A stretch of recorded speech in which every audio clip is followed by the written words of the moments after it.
دفاعی معاہدہ اور 3 ممالک پاکستان، سعودی عرب اور ترکی پاکستان اور سعودی عرب کے درمیان ہونے والے دفاعی معاہدے میں شرکت کیوں کرنا چاہتا ہے؟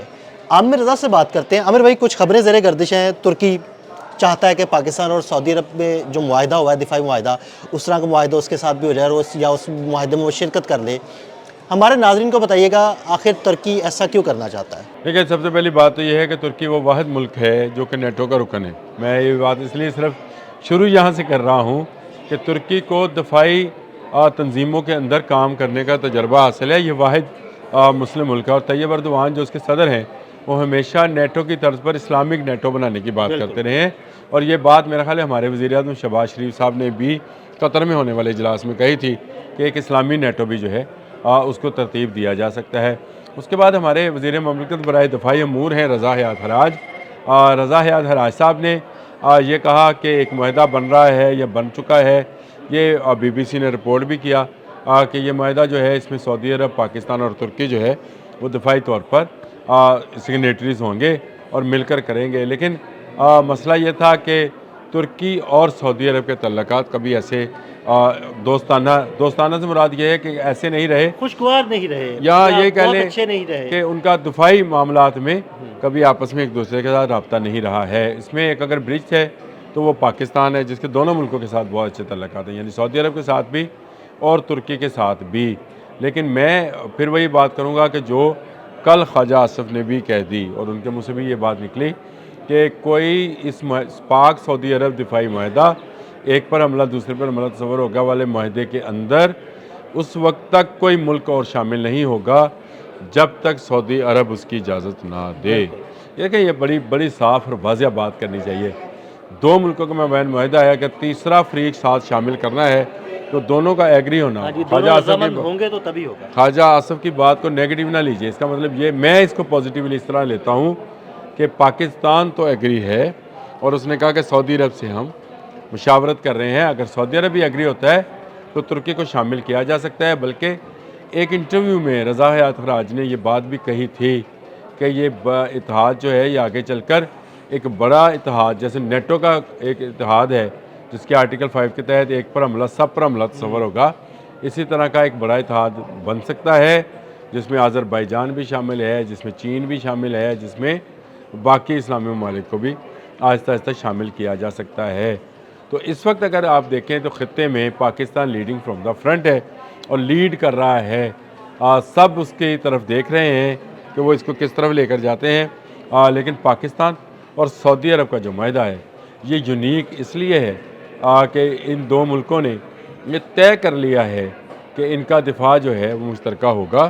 طیب اردوان جو بات کر رہے ہیں اور ترکی کے جو اینالسٹ ہیں، میں نے ان کا بھی ذکر کیا تھا، ان کا بھی یہ کہنا ہے کہ ترکی شامل ہونا چاہتا ہے اس معاہدے کے اندر۔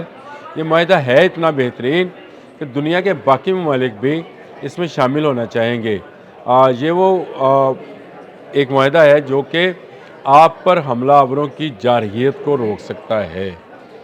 یہ بڑی اہم بات ہے، اور ترکی کیونکہ دفاعی پیداوار میں آپ کو پتہ ہے کہ کافی ترقی کر رہا ہے اور اس پر کافی محنت کر رہا ہے، کافی کام کر رہا ہے۔ اپنا 5th جنریشن کا جہاز پاکستان کی مدد سے بنا رہا ہے، مختلف میزائل ٹیکنالوجیز اس کے پاس ہیں، اور اس طرح پاکستان جو ہے آلریڈی اپنا جنگی جہاز بناتا ہے، اب 5th جنریشن کا جہاز بھی بنائے گا۔ اس کی میزائل ٹیکنالوجی جو ہے اس کا جواب کسی کے پاس نہیں ہے، اپنے سے 8-10 گنا بڑی فوج کو یہ شکست دے چکا ہے چند ماہ پہلے۔ تو ہر ملک جو ہے ایک میگنٹ کی طرح، جب پاکستان میگنٹ بن گیا اور اس کی طرف کھینچا چلا آ رہا ہے، تو یہ میں سمجھتا ہوں کہ جو ترکی کے دفاعی تجزیہ کار ہیں اس جان، ان کا تجزیہ اور یہ خبر کہ ترکی شامل ہونا چاہتا ہے، رضا حیات حراج کا انٹرویو اور کل خواجہ آصف جو ہمارے وزیر دفاع ہیں ان کا بیان کہ پاکستان اور سعودی عرب مل کر یہ فیصلہ کریں گے کہ ترکی کو شامل کرنا ہے یا نہ کرنا، یہ خطے میں ایک نئی پیش رفت کا آغاز ہے، اور آگے چل کر اس میں ایران بھی شامل ہو سکتا ہے۔ یہ میں بات اس لیے کہہ رہا ہوں، آپ اس پر اس وقت لوگ شاید اس کو بات کو اس طرح سے نہ سمجھیں۔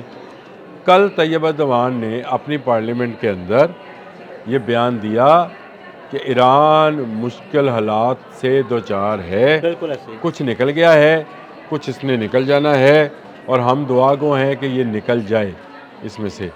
اس کا مطلب یہ ہے کہ آنے والے وقت میں جب وہ اسلامک نیٹو کی بات جو کہ ہمارے وزیر اعظم شہباز شریف صاحب نے پہلی مرتبہ کی تھی قطر میں، اس کی گراؤنڈ بنتی نظر آتی ہے. تو عامر بھائی، کیا میں یہ سمجھوں کہ مستقبل میں پاکستان، سعودی عرب، ترکی اور ایران کا ایک اتحاد ہونے جا سکتا ہے؟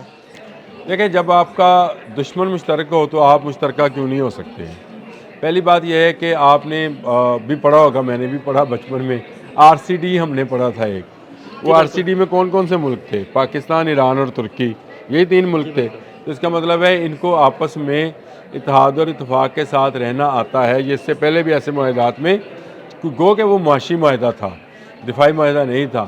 لیکن اب ضرورت یہ ہے کہ معیشت اور دفاع کو جوڑ دیا گیا ہے. بالکل، جس طرح سے ڈونلڈ ٹرمپ جو ہے اپنے تیل کو وینزویلا کے تیل کے ساتھ ملا رہے ہیں، جس طرح سے انہوں نے کہا ہے کہ امن کا نوبل انعام نہیں ملا تو اب امن بھی نہیں ہوگا، یہ کل اس کا بیان ہے.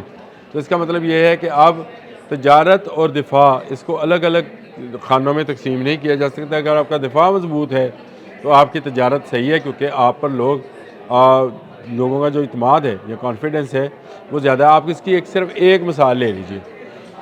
چین کا دفاع مضبوط ہے تو چین کی تجارت مضبوط ہے. بھارت کا دفاع مضبوط نہیں شو ہوا، یعنی دنیا نے دیکھا کہ وہ مضبوط نہیں ہے، تو آج بھارتی تجارتی کمپنیوں پر 25 اور 16 کر کے کتنا ٹیرف لگ چکا ہے. لگ رہے ہیں. اب مارے کو مارے شاہ مدار والا معاملہ ہے. اگر آپ میں طاقت ہے تو آپ اپنی تجارت کو بڑھا سکتے ہیں، اور اگر آپ میں طاقت نہیں ہے تو پھر دنیا آپ کو منہ لگا. اور دوسری طرف اس کی اگزامپل دیکھ لیں کہ پاکستان کی اگزامپل دیکھ لیں. جب پاکستان کا دفاع مضبوط ہوا اور پاکستان نے بھارت کو شکست دی تو آپ کے GF-17 تھنڈر کے آرڈر پہ لائنیں لگ گئی ہیں. اچھا، وہ بھی چھوڑ دیں، لیکن اس کے علاوہ مختلف کمپنی جو ہیں جس میں ترکی بھی شامل ہے، امریکہ بھی شامل ہے، پاکستان میں معدنیات تیل کی تلاش میں نکل آئے.